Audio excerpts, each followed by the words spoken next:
Assalamualaikum warahmatullahi wabarakatuh. Saya Nurmala Kamaswari. 1731929 dari kelas reguler C, program studi pendidikan fisika angkatan tahun 2019, Universitas Jambi. Kali ini Nurmala akan mengajak teman-teman untuk belajar mengenai listrik statis.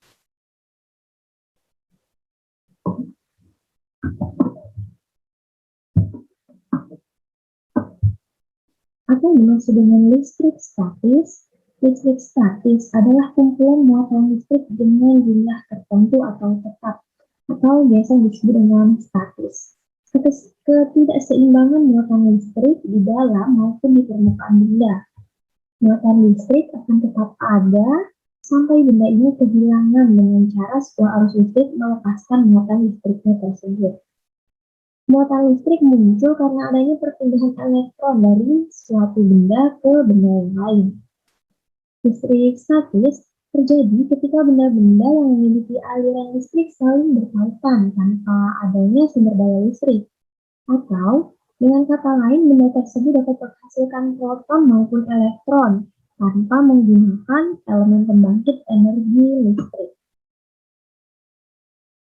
Kemudian, mengapa sih penggaris plastik yang digosok-gosokkan pada rambut dapat menarik kertas-kertas kecil seperti gambar ini? Untuk dapat menjawab pertanyaan tersebut, kita perlu memahami mengenai atom. Nah, atom. Di sini ada contoh sebuah balok kayu.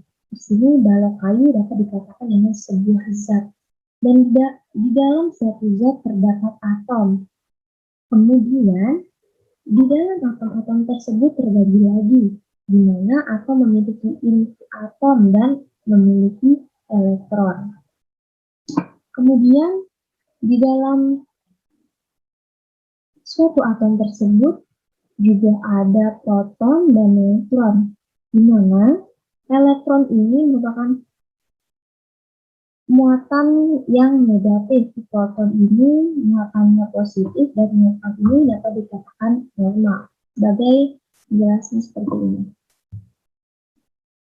Akan terdiri dari beberapa partikel seperti yang sudah disebutkan, proton, elektron, neutron, bermuatan positif, negatif, dan nol, tidak bermuatan atau netral. Proton dan neutron ini membentuk inti atom yang dikelilingi oleh elektron. Elektron dalam mengelilingi inti atom pada tingkat energi tertentu. Semakin jauh dari inti, energi elektron ini akan semakin kecil. Kemudian, atom ini netral jika jumlah proton sama dengan jumlah elektronnya. Kemudian, atom bermuatan positif jika atom ini kekurangan elektron, dan akan bermuatan negatif jika atom kelebihan elektron. Jadi, yang dimaksud proton adalah di mana suatu atom kelebihan dari muatan positifnya, dan dikatakan bermuatan negatif apabila suatu atom kelebihan dari elektronnya, sedangkan dikatakan tidak bermuatan atau bermuatan netral apabila suatu atom ini antara proton dan neutronnya sama banyak. Kemudian, muatan listrik pada atom. Gambar ini merupakan penggaris yang panjang, kemudian yang sudah bermuatan listrik dan mampu menulis serpihan kertas. Jadi, saat kita menggosokkan penggaris ke kertas, benda itu mendapatkan muatan listrik. Nah, karena muatan listrik itulah penggaris plastik ini jadi bisa mengarahkan kekuatan pada kertas dan menariknya mendekat. Kemudian, muatan inilah yang disebut dengan listrik statis.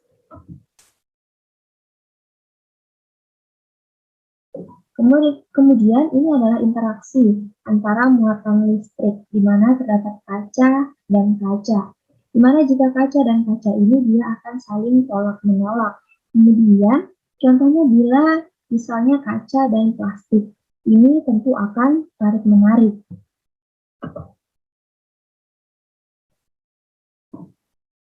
Kemudian, mendapatkan muatan listrik pada benda dengan cara menggosokkannya, di mana di sini terdapat batangan yang bermuatan netral dan ada kain sutra juga yang sama-sama bermuatan netral, atau artinya jumlah atom bermuatan positif dan negatifnya ini sama.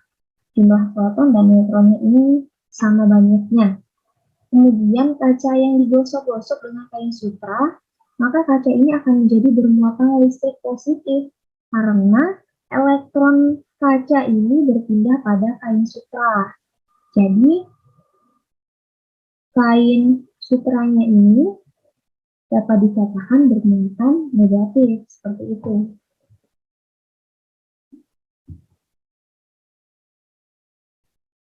Kemudian ini adalah interaksi antara muatan listrik, di mana yang tadi seperti dengan kaca dan kaca dia akan tolak-menolak, dan ini plastik dengan kaca dia akan tarik-menarik. Karena muatannya ini tidak sejenis, bila dekatkan tentunya akan tarik-menarik berbeda apabila antara kaca dengan kaca, yang tentunya akan tolak-menolak karena muatannya sejenis.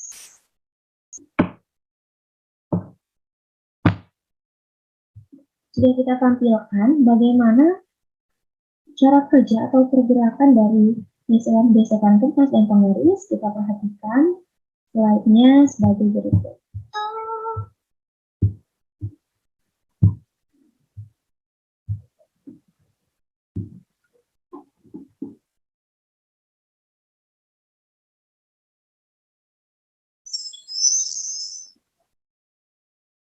Inilah contoh gesekan antara kaca dan kertas.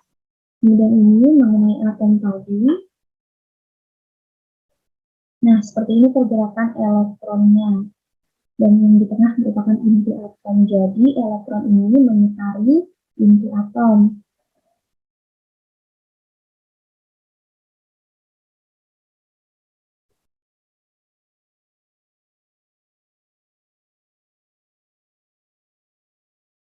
Nah, apabila kaca dengan kaca, maka dia akan tolak-menolak seperti animasi tersebut.